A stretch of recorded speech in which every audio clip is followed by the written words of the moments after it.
Hello, Country Changers. Welcome to another feature month where we are joined by Director of Regional Activation at Wagga Wagga City Council, Sid. I'm sorry, John, I'm going to get your name incorrect. Sidgwick, is that the correct pronunciation? That's right, yeah. There we go. I didn't get it wrong. I shouldn't have doubted myself. John, thank you for jumping on to talk about all things Wagga today. Just firstly, tell me, when people hear your voice, they're going to realize there's a bit of an accent there. So you're clearly not from Wagga. Tell me a little bit about your story and how you ended up in Wagga. Thanks, Letitia. So yes, you're quite right. I was born in the north of Scotland, and grew up there and was schooled there, and didn't come across to Australia until the early 2000s when I emigrated and with my wife, and we set up our family and home in Melbourne. Wonderful. And then you've made that tree change from Melbourne to Wodonga, I believe.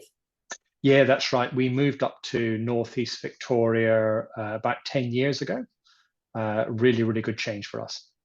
So you've come over to Wagga about 8 months ago, and you've now joined the council as the regional activation director of regional activation. What does that actually mean? What does your job entail? And why would that be important to our audience of people interested in making a tree change? Yeah, it's a great question. The role is essentially helping our community plan for long-term future growth of Wagga. So to me, I'm a town planner by profession, and it really gives you an opportunity to dream big and to think about how we can grow and change the city to respond to do things differently going forward. So for people thinking about making a tree change or moving to regional locations such as Wagga, what's really surprised me is the city has all of the facilities of a city without the constraints of living in a congested or slow moving environment that's expensive to live. We're extremely fortunate here, and yeah, looking forward to helping and working with the community to plan for that great future. And in terms of location, I was actually going to share my screen, but it's not playing ball for me. Technology today has not been my friend. But in terms of location, Wagga Wagga is ideally placed in that it's roughly about 5 hours southwest of Sydney and roughly about 5 hours north of Melbourne. So you've got a lot of road and rail and air opportunities for those businesses logistically to operate. What are some of the benefits of starting a business in Wagga in terms of what's being planned for the region? Yeah, Letitia, you're absolutely right. You know, we are roughly midpoint between those two metropolitan cities. The great thing for us is the Hume Highway is about 20 minutes away from Wagga. We've got an airport here in Wagga that can take you with direct flights to Canberra, to Sydney, and then on to Melbourne. We have, from a business perspective, a rail interchange at a place called Rifle, so the Riverina Freight and Logistics Hub. That provides business with a direct line of sight to international ports. So you can get your goods, services, and people to Wagga quickly, and then as importantly, out to other parts of Australia and internationally. And I think one of the, I guess, misconceptions that people have about regional areas is that it's only rural or agriculture industries. Are you able to give us a really quick idea of some of the industries that exist within the Wagga area? Yeah, sure. So you're absolutely right. Wagga is not a backwater. It is a thriving, diverse economy. So we've got major sectors, including healthcare, including defense, including advanced manufacturing. There's a whole range of advanced agricultural. There's a significant public sector white collar worker group within the city centre itself. And there's also all of those regional connectors in terms of education, in terms of shopping, leisure, and sport activities that you can do here in Wagga. I know some of the things that some of the projects that we've talked about previously on Country Change has been one of which has been the Wagga Special Activation Precinct. Are you able to give us a little bit of an idea in terms of what that will bring to Wagga in terms of jobs and employment? Yeah, sure. So Special Activation Precinct, there's 7 of them across the state. They're specifically identified in growing locations in regional New South Wales.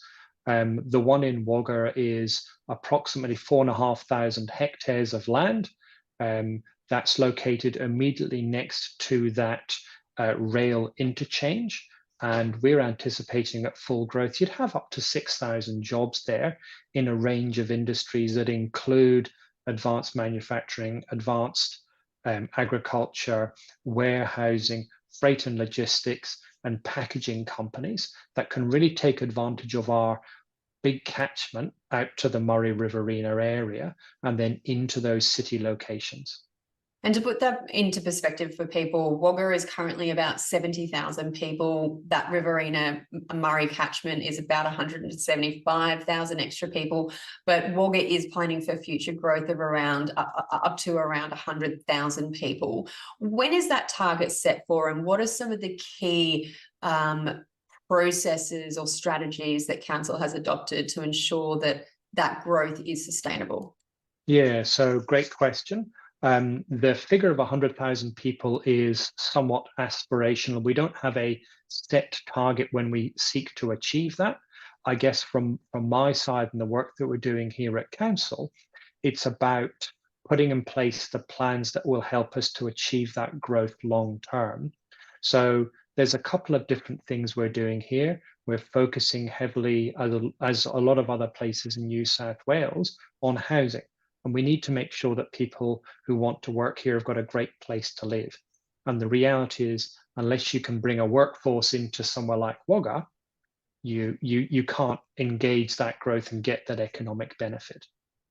So, Another.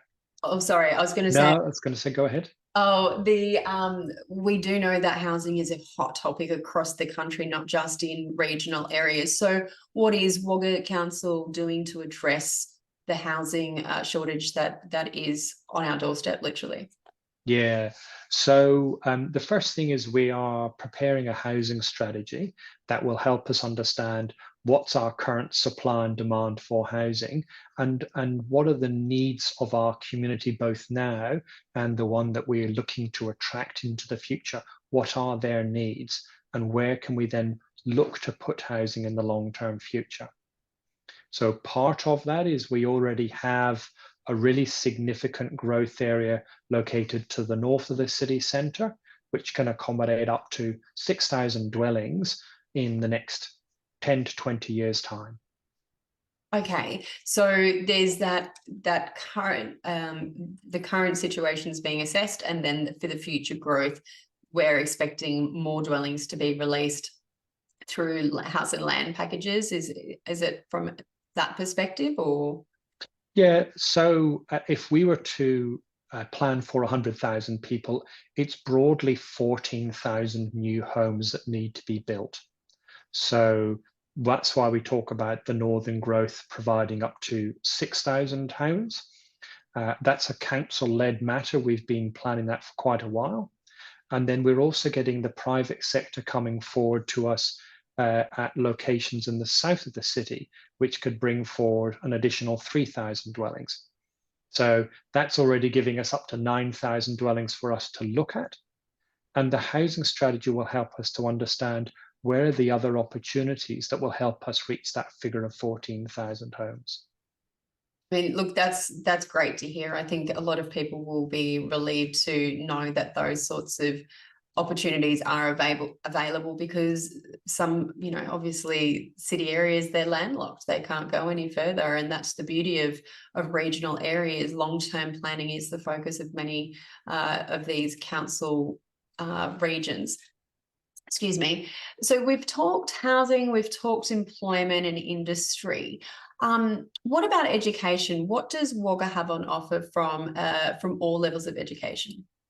Yeah, so we're really fortunate, again, because of the size of the city, you have a significant offering at the primary and secondary education level in terms of the number of schools and childcare facilities here. So you can come as a family safe in the knowledge you've got lots of choice to offer your children as they go through school. And then importantly, as you then transition, as a 16 to an 18-year-old, there are opportunities either to look at TAFE or two different universities here. So Charles Sturt University's got a significant campus here, and the University of New South Wales has also got space here. So we can offer an education both for you as a family and, as importantly, as an employer looking to bring through and have a stream of workers. You can get suitably qualified people coming through the ranks and there to be employed by you in the future. And I know that the medical arena is growing and it plays an important role in the type of people that you attract to the region. Are you able to tell me about some of the developments with Wagga Wagga Base Hospital and how that's, I guess, very much part of your strategic planning for the future? Yeah, so for your listeners, just to understand, the government put $450 million into a redevelopment of the base hospital. So that's a full redevelopment, allowing all of the specialist providers to be provided here in Wagga. So again, in moving into this area, you have that ability to access the kinds of services you'd normally expect to have to drive or fly to Melbourne or to Sydney for. You can get those here.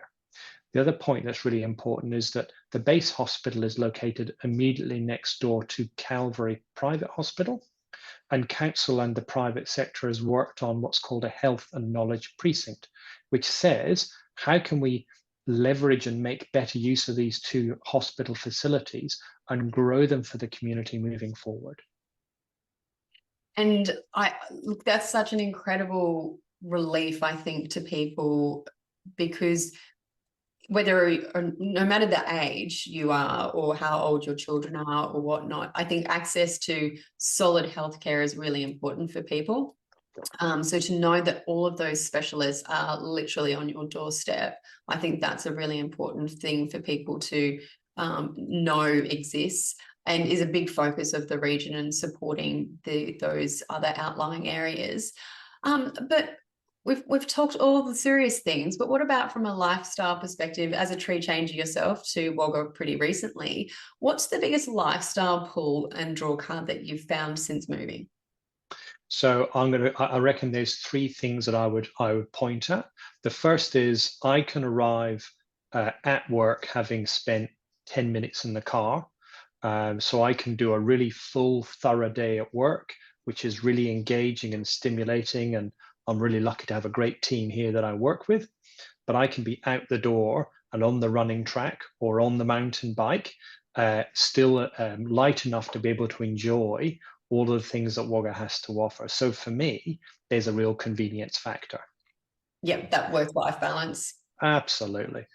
The second thing that I think is really important with, and this is not about country locations, this is about locations that aren't metropolitan areas, is you just connect with people because you rub shoulders with people at the supermarket, grabbing a cup of coffee at the local place, be it Mr. Lawrence or, Mechanico or wherever else around the city. There's that real sense of you rub shoulders. Every weekend when your kids are playing sport, you bump into people. And it's that sense of connection and real relationships, which is friendly and welcoming. And I think that that's fantastic. If you're coming into a location, you can really join and be part of that. So for me, that's the second thing. And then the third thing, and this goes round to how easy it is to get around. If I want to go to, so I love my food and my wine and all those sorts of things, there's a beautiful spot just up the road at Jugion, which is an hour and a half away. I can get up there and enjoy that. I can go skiing either in the Victorian high country or I can go up to Perisher. We can get out, we can walk up the rock. It's 25 minutes away from here. So it's access to the outdoors and that spaciousness. which I find really attractive and is a really strong family focus for us. Look, having lived in Wagga myself, the ability to just, as you say, travel and experience literally over the weekend so many diverse landscapes is a really big it was a huge factor for me, because one weekend you can be up in the snowy valleys, the next week you might be exploring the hay plains, and it's just so rich and diverse. From communities and the cultural aspect, there really is a lot to offer, and the food and wine scene has really exploded in Wagga. Are you able to tell me a little bit about what people can expect on that front? Yeah, so the main streets in Wagga are called Fitzmaurice and Baylis Street. Particularly Fitzmaurice is a real food and entertaining mecca with a number of really good eateries and bars that you can spend time at. The space is really attractive. You're just by the riverside. So during the summer months, sitting on a deck at the back with a plate of antipasta and a glass of cold wine is just beautiful. And that's so easy to access. You can walk from there to the city centre, within a 10-minute walk. So how great's that, to have that kind of option? And, you connect that food and drink side of things with a lot of the offer around arts and culture. So the civic precinct has got a library here. We've got the civic theatre, which was in walking distance again. And all of those things you can do from one point. So you could arrive in Wagga, you could park, you could go to the theatre, you can come from there knowing that you can get a really nice bite to eat within a walking distance. And all of that with an environment that's really pleasant to be around during the summer and the winter. So yeah, we're really lucky. Yeah, and look, you're in the Riverina, which is the food bowl of Australia, essentially. Yeah, absolutely. Got some of the best producers in the world and such a diverse range of produce. So you're getting it fresh directly from the farmer's doorstep, essentially. So that's, you are spoiled for choice from that perspective. Is there Yeah. anything else as a local, a new local, that you'd like to draw people's attention to or really promote? I think for me as a family group, I love the fact that there's so much to do at the weekends. So, there's a lot of activity. I've talked about school kids and school sporting facilities, um, but it's all of the informal stuff that you can also do from there. So you can walk or cycle along the levee here. You can take the dogs out with you for a morning, and you do that in this beautiful environment that is literally a stone's throw from the city centre. How often are you able to enjoy that kind of thing in such a convenient space? So, look, for me, that's just been gold dust moving here. And I think one of the things that you talked about before was community. And I don't think anyone from the city can really understand what it's like to have that country community around you until you've experienced firsthand. What has that meant for you as relocators to be able to, I guess, experience that? Yeah, so the first thing I'd say was it's just welcoming. People from outside of metropolitan areas are welcoming and really encourage you to become part of their community.